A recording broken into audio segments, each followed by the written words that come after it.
All right. So yeah, as Carrie said, this is a little bit different. So hang on tight. All right. So we're going to really just focus in super deeply on one thing in this lecture. So we're going to use a package called Esquisse. And so you will have to install this. This doesn't come kind of by default or with tidyverse or anything. And so you may have to do install and load the Esquisse library. Or Esquisse package, yeah. All right. So Esquisse is really helpful for getting used to creating plots. Okay, so it's its own kind of interactive package. It's an interactive tool to help you in RStudio to create plots without actually having to do any code. So it helps you get there and gets you started because the plotting tools in R are a little bit tricky, and so this can kind of help us ease into it a little bit. All right. So with this is super easy. We only really have to know one function to get us going. And so we can use the Esquisse R function to get started creating a plot for basically any data frame or tibble. And that's it. Okay. Yes, thanks for dropping that in the chat, Carrie. So let me go over to, and I'm actually going to move my windows around a little bit. So I am back in my RStudio. So assuming I have the Esquisse library ready to go. So that's all loaded. We're all good there. And I'm just going to do Esquisse R, that one. It's a little tricky to spell. It's like the creators are French, I think. And let's do just our empty cars data set that comes by default with R. Okay, so what's going to happen here is it's going to launch a little app. Okay. And so what happens next? I can drag and drop stuff. So let's say, I've got my variables in the data set up here. I can actually look at the data if I want. Move that over here. All right, so if I want to drop a variable into X, you see it kind of assumed I wanted to do a histogram, and I can look at the beautiful histogram here. If I want to drag another variable, it's assuming, maybe you want to do a scatter plot. So MPG is on the x-axis and CYL is on the y-axis. I can kind of see, a preliminary plot here. All right, so I've selected some variables. The other cool thing you can do is right away go down to this bottom corner. Boom, you can see the code that it used to create this. Okay, it comes from a package called ggplot2, which is super powerful for creating visualizations in R. And you'll see a lot of this function ggplot. Okay, so it creates the code for you. And the really nice thing is, if you want to get started on a plot, you just kind of don't know where to get started, and you just want to insert this code and then make some tweaks later, this can be really handy for getting you going. You can copy to clipboard or even insert it in your script somewhere.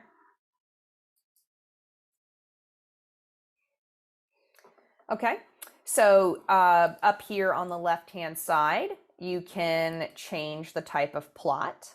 So, let's say I wanted to do a line plot instead. Doesn't look great, but you get the idea. You can kind of change it around a little bit. It usually does a pretty good job of assuming what you want. And then, so let's say I want to actually change what's on the y-axis to another variable. I can just kind of switch them out. Okay. And let's say I want to go back to a point plot.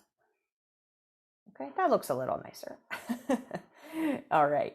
Let's say I want to do what's called a facet. I want to kind of break this plot up into panes. I can drag another variable over here. And so now it's broken it up for me. And I know these numbers are kind of tiny. Zoom in a little. Not sure if I can here, but you see very tiny, a 4 up here. So this is the 4-cylinder pane, the 6-cylinder pane, and the 8-cylinder pane. You can change the appearance a little bit. So if I want the theme to be the classic theme for my plot, this looks a little bit different. I'll change to black and white. I kind of like that one.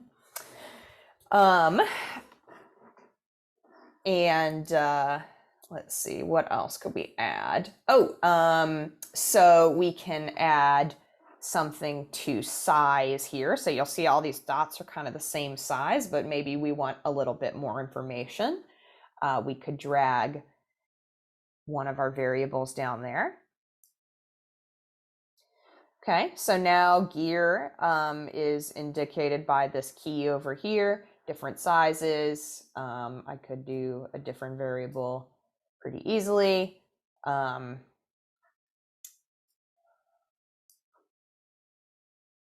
Yeah, so lots of options there. Size, for your publications and things like that can be really handy if you need things to be in black and white. Okay. And so maybe we want to add color. We can actually repeat the variables if we want.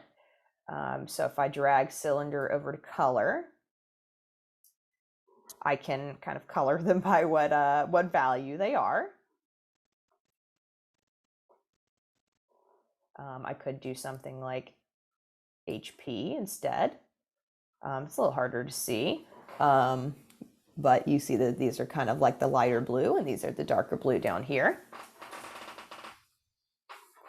You'll see that you've got these two kind of buckets here, this fill bucket and the color bucket. They do very similar things, but fill works more for like bars and things that are big and chunky, box plots, things like that, versus color, which is for like dots and lines and things like that. So very similar. Okay. Other things we can do with appearance. So, if I want to change this value, want to change it to pink or something like that, and use specific colors. It takes a moment to refresh, but I can kind of play around with that. Very nice. And again, if I'm using things that are a little more discrete, will look different. Yellow is kind of hard to see, but hopefully your points will be a little bit bigger.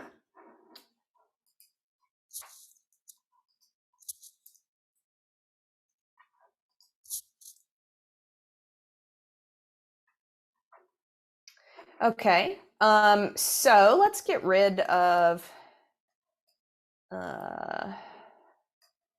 that. So sometimes instead of just dragging it back to variables, you have to kind of drag them around. It's a little bit buggy.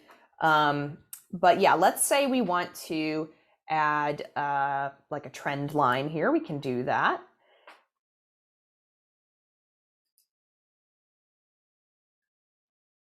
Okay, so it's added kind of a nice little line here.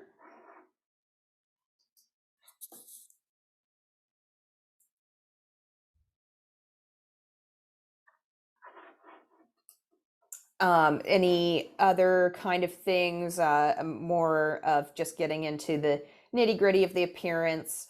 So if I want a title and I want to add that, I can change the size. I can make this like really nice and big. my plot, and then maybe the X label is miles per gallon, and I want that to be a little bit bigger too. You can kind of mess around a little with that. And you can see the code is getting a little bit more complicated. Like I'm adding some stuff in and adding some customization here.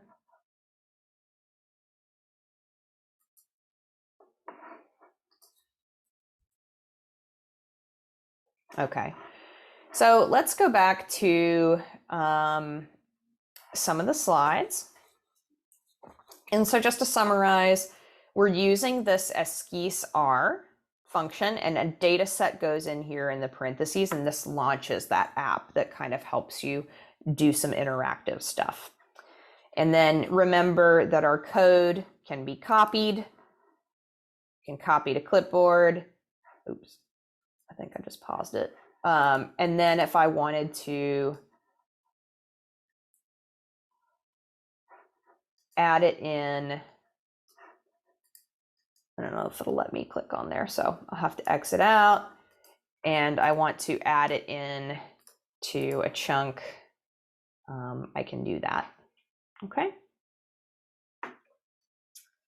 And the really cool thing is now that I have this, and let's say I am loading my ggplot library, I do need to do that.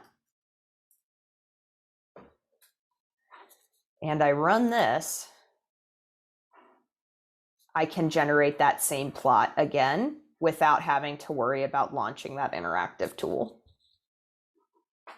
Okay.